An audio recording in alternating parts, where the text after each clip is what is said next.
At Bianchi Honda, we want to exceed your expectations for customer service. From our gorgeous showroom and accommodating staff to our extraordinary selection of Honda vehicles and industry-leading service department. Your vehicle should be the best choice for you, and you can find it here at Bianchi Honda. I'm Jason Perico, and I promise to always make it worth a visit.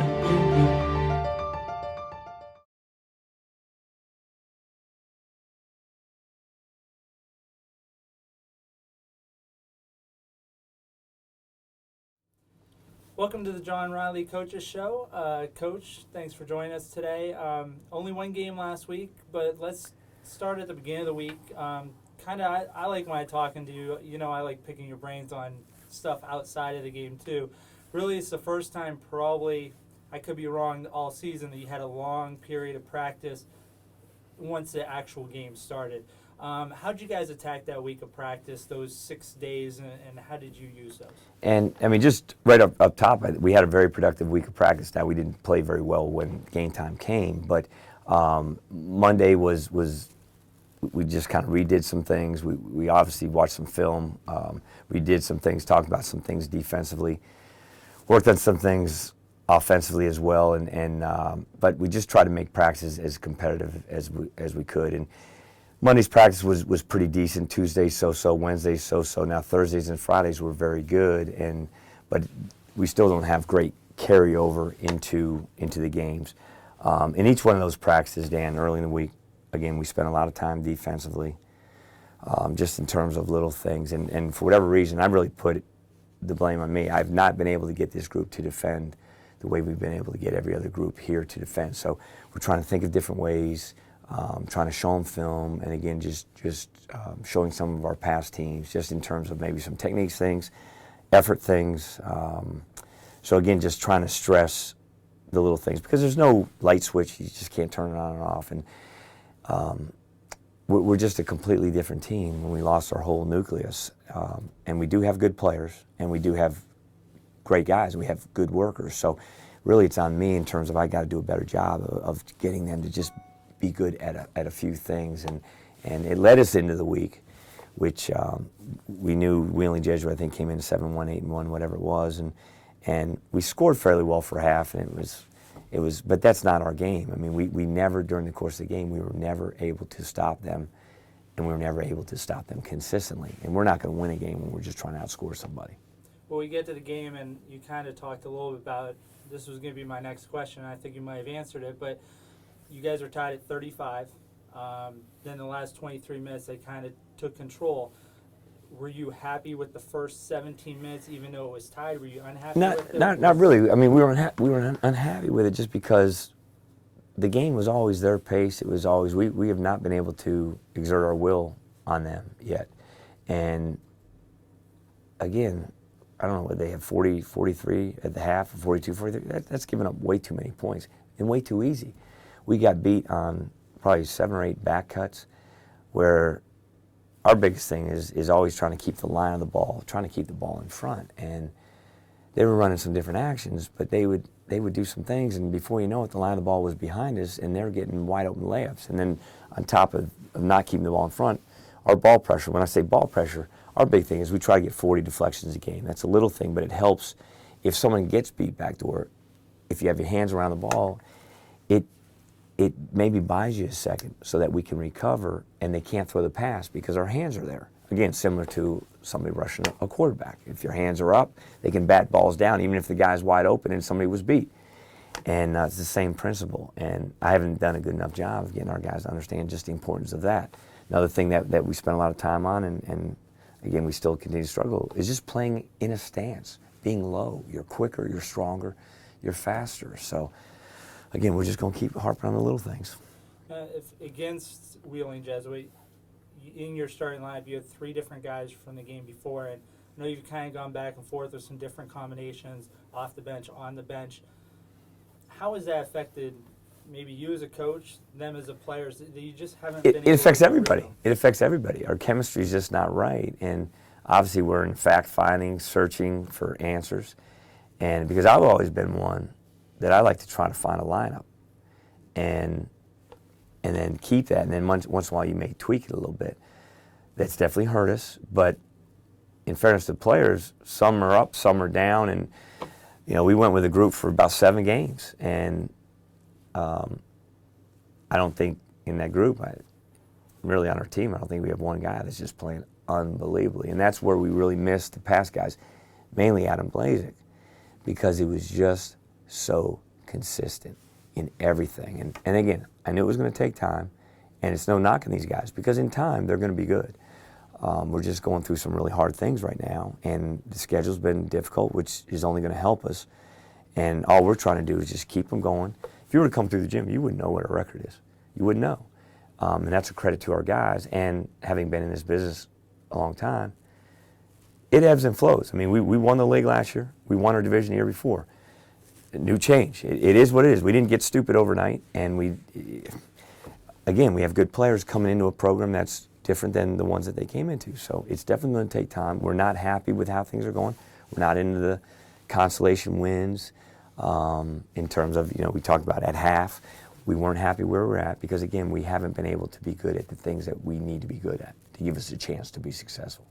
Well, the one part of the game on Saturday that had a lot of people talking, because he's a local kid too, is Max Kerb. I want to ask you a question about Max, but before I get to that, again, how my mind thinks, he was redshirting up until Saturday. Right. If you take just specifics out of the question, how does, for the normal fan, how does a staff go about determining before the year who's going to redshirt, who's not? What helps us with the redshirt? What does, what goes? What we tried to do, we wanted to redshirt Max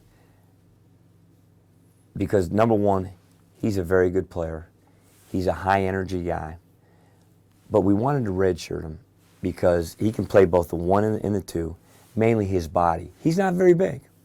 He's not very big, and we wanted to try to get him adjusted to the college game, adjusted to the defensive scheme in which how we play, and let Manuel Mattei and Marcus Jones just man that position. But what we find on an everyday basis, he's one of our best practice players every day because he gives multiple efforts. And when I say multiple efforts, I mean, and he may in transition stop the ball and stop the ball, get a deflection, dive on a loose ball, tip it, and all of a sudden we're going the other way. Lousy players may give you 1 effort on a play. Average players, 2 efforts. Adam Blazik and guys that we try to get, in Darius Porter and Rafael Thomas Edwards, they can give you 3, 4, 5 efforts on a play just because they don't give in to fatigue, they don't give in any of that nonsense, and they always know there's another play to make. And again, with the new guys, and we're getting more of them to do it, it's all a mindset. So again, his body's size, his weight was the main reason why. And then during the week of practice, with a couple of guys being out, we had one guy being out for a concussion protocol. That was Sheck. We had another, C.J. Bird's been out since the Pittsburgh game. Don't know if we'll get him back. We felt we needed an energy guy. And how much he'll play, I don't know, but he's always going to help because he brings great energy. Defensively, he struggled in that game, but again, it wasn't from lack of effort. It was more just knowledge and technique. And he's one of the first guys that want to watch film and learn. And but he gave us a great boost off the bench, and that's really what we need is that energy coming in. I don't want to focus too much on him. I mean, he played 15 minutes, scored 8 points. But one thing I did notice, which was interesting, he definitely had confidence. I mean, he came in. He's extremely confident. He's extremely confident. Extremely confident, and that's a wonderful trait in any young person.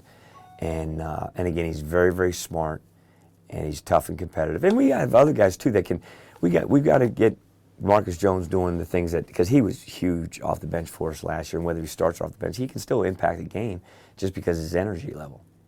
Now you go back into PSAC play this weekend. You got two games Wednesday at Edinboro, Saturday against Pitt Johnson at home before you get a little bit of a break for the holidays. Edinboro is always a battle, regardless of what teams are up, which are down. It's always a battle down there. What do you expect on Wednesday night? Well, they're very good, and the guard play is tremendous, and their inside play is very good as well. And again, we're really focused on ourselves. what a great challenge. You said they're always extremely well coached. From when Coach Walker was there to Pat Clary, who's just done a fabulous job. And it's really us. How hard are we willing to compete? How together are we playing for each other? And just give ourselves a chance with effort and some basketball IQ. So, again, all we can really do is focus on us. We understand what they're going to do. We understand how good they are and how strong we are. But we also know that it's a day-by-day process. And through all the years, and I've had teams like this before when I was down at Brescia. Same type, and because I had some great teams down there. And we had a team that was like this, and all of a sudden, I didn't know if we'd win another game. They won 14 games in a row one year. So you don't ever know. Right now, we don't, people are, oh my God, these guys are the worst. Hey, this is a great group. They work. They're not afraid. They're going to fight. We're good enough to beat any team on our schedule. And we're just taking one day at a time. We don't know what's going to kick in, but we're going to keep fighting.